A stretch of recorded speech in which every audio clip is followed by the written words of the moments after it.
Learning to batik opens up a world of opportunities for all sorts of arts and crafts, from textile design resulting in the creation of beautiful one-off hand-dyed scarves, sarongs and bags, cushion covers, wall hangings and framed artwork, to fabric for quilting and fibre art. The possibilities are endless, and even as a beginner you can create eye-catching patterns and paintings that you can be proud of. Hi, my name is Jude and I'm a contemporary batik artist living in Wales in the UK, and I often describe where I live as up in a mountain range surrounded by trees. This wonderfully wet and dramatic landscape has inspired a lot of my work over the years, and although painting water is my absolute passion, trees come a very close second.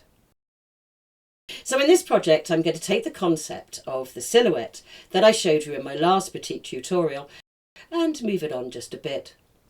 I'm going to show you how I create a simple line drawing and colour plan, and why planning a batik painting is really important.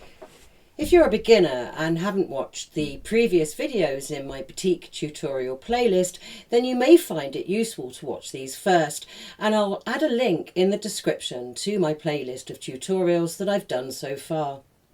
I'm going to spend most of this first video running through my planning process with you and how I create my line drawings and colour plans. This is a vital part of my batik process, and it's probably time that I explained how I design my paintings. In the second part of this video, I'll show you how I implement this plan and how it really does make batik painting a far less haphazard way of working. But even as a young girl at school, this was the way that I was taught. So my approach has pretty much been the same all my life, with a few additions and a little more understanding than I did when I first created batik paintings at the grand old age of 14. Now, of course, you can plan your batik painting any way you like, and if you're a traditionalist or come from a fine art background, then you'll probably want to generate your plan through sketching and maybe in situ work. But as I'm a designer, I design mine.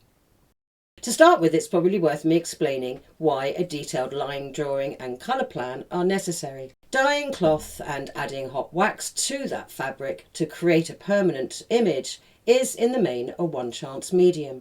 That is, you only have one chance of getting it right. There are no erasers, paint removers, or the ability to cover over one colour with another completely. Now, of course, mistakes can be minimised, but they are never really hidden, and this makes batik a high-stakes game of art.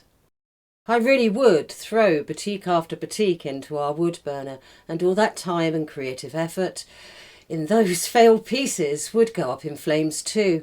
Well, I became very despondent and in fact considered giving up batik painting altogether, until I decided to see if I could create a process that would improve my odds of success, and this is when I came up with the process that I use today. Now, there are two main things that I needed to prove upon, and that was the waxing in of the correct area of the batik at the correct time, and making sure my colours were as sharp and as clean as possible. I also needed to understand the order of dyeing a little better, as well as making notes on any techniques, specific colour palette, and even the storyline of my painting.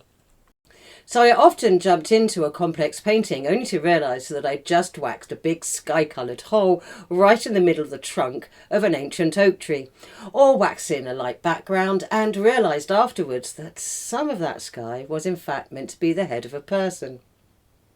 Well, none of these errors can be remedied, so I needed to make sure I added dye and wax in the correct areas, making each shape as beautiful as I could. And I needed to figure out how I could add sometimes even contrasting colours next to each other without creating a mess.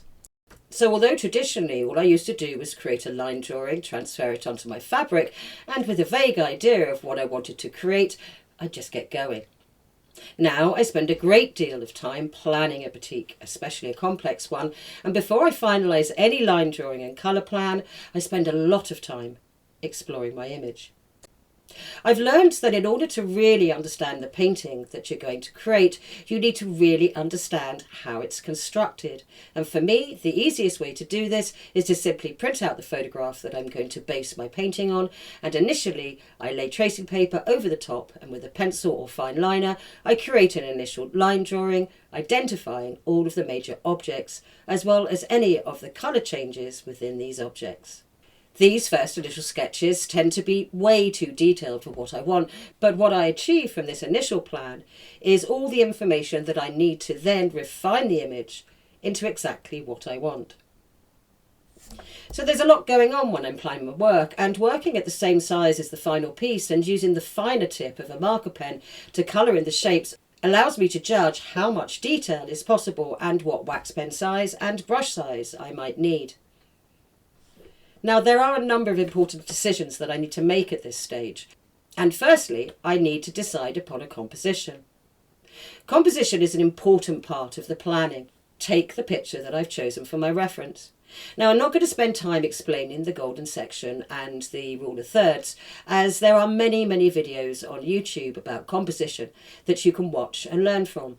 But I am going to run through how I decide on a composition, but only briefly. And the first question I ask myself is what orientation my painting is going to be. Well, I would probably normally create a batik using the portrait format, as these trees are tall and thin, and I'd want to show this height in my painting. But this doesn't make filming in landscape easy, so instead I'm going to create a square batik painting. When deciding on how you want to crop your image, you need to decide on what the focal point of that image is going to be. A focal point is the primary area of interest designed to grab the viewer's attention first and anchor the composition, and I'm going to make the centre of this image where the sunshine hits the path. I want to design this painting so that the eye is pushed towards the centre and then held there, and there are a number of ways that this can be achieved. The eye is always attracted to the biggest tonal contrast in a painting, and so as part of the changes to the image, I need to make sure that there are not too many high contrast areas that will compete for the viewer's attention, and I need to emphasise any natural angles that point towards the centre. Luckily, this image gives me a load of help. You see, the trees in the foreground and the shadows in the path all point roughly to the centre of the image, and the rays of the light point to the centre too. So as long as I emphasise these shadows and other angles and up the contrast in the centre a little, I should be able to create the sort of focal point that I want. The next thing that I need to think about is whether the painting has a storyline, or whether I want to provoke a specific emotion in the viewer. I ask myself, what emotions do I want the piece to evoke? Fear maybe, terror of the coming darkness, or perhaps a sense of peace and tranquility.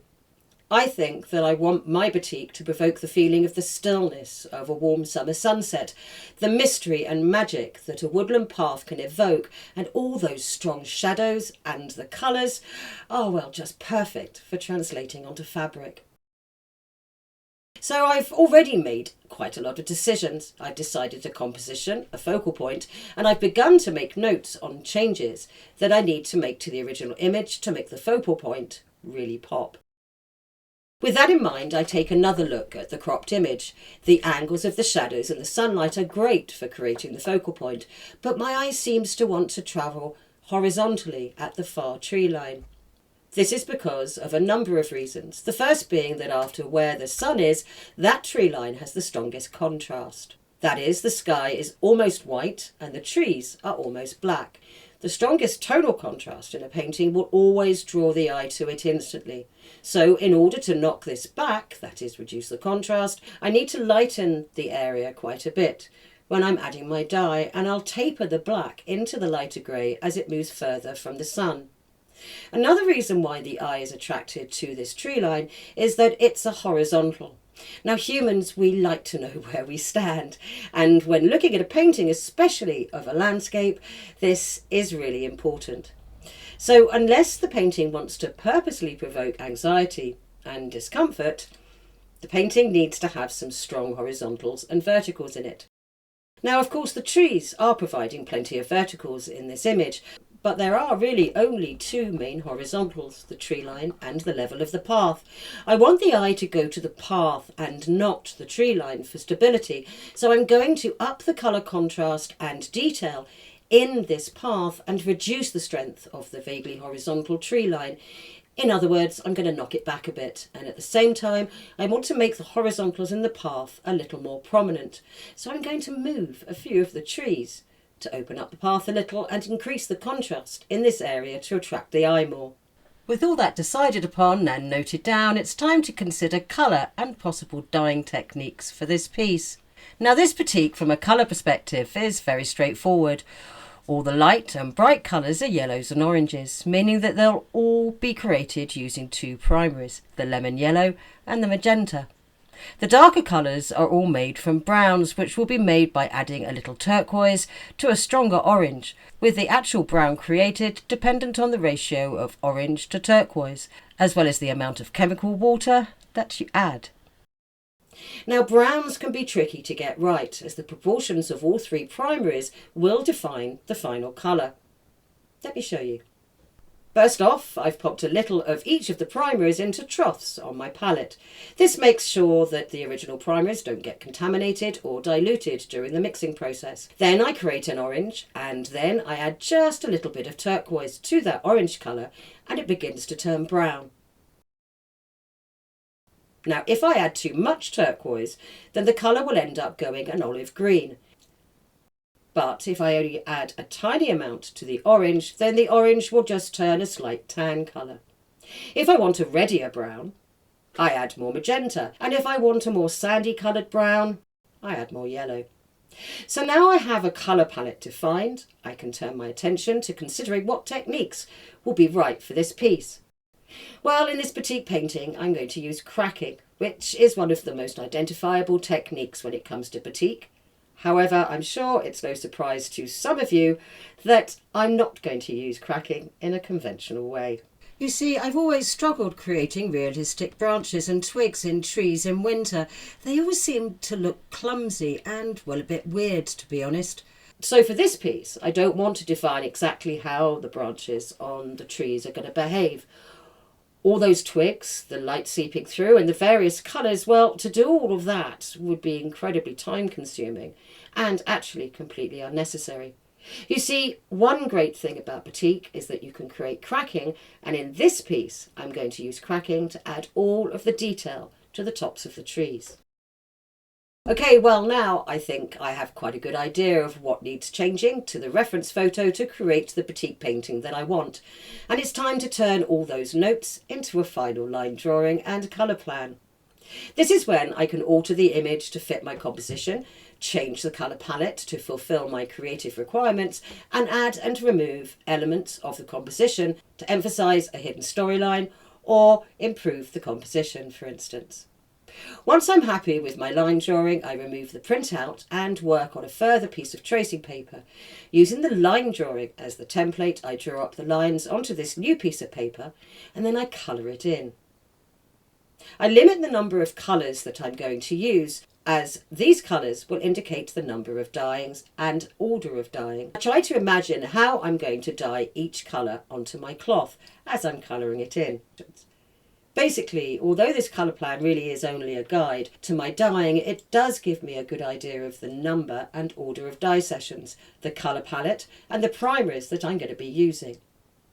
This tends to be when the image stops being a photograph for me and becomes a batik painting in my imagination. And I often spend a few days working on the colour plan, refining my colour palette, thinking about how many dye sessions I need and making notes about treatments and techniques that I want to use, as well as reviewing my work and making sure that what I want to do is in fact technically possible, and if so, how I'm going to tackle its execution. Now, this colour palette will be very simple and very similar to the last batik that I did, but in this painting I'm going to begin to layer my dyes and begin to explore how multiple dyeing sessions can add richness and interest to a painting. The colours will be simple again, but I will try to explain the impact over dyeing has on each colour, and I'm going to introduce brown to my palette. and a little more about what muddy colours really are and why really understanding colour is the only way to prevent them from occurring. The final thing that I consider when planning a batik is what techniques, if any, I want to use. Now this batik is pretty straightforward. I'm going to crack in the tree line to create the branches and twigs using a yellow and an orange as my dye colour. And I'm going to use cracking again in the shadows in the foreground to indicate the roughness and unevenness of the paths. I need to focus on making the focal point strong, and all the natural pointers to the centre need to be well defined. Right, well, I think I'm pretty clear on what I need to create. Now all I need to do is create it. So no pressure there then. Anyway, that brings me to the end of this video. Please subscribe and turn on your notifications if you want to see how I put this plan into action and create a batik painting that I can hopefully be proud of. But in the meantime, thank you for watching, and remember that whatever you do today, just make it creative.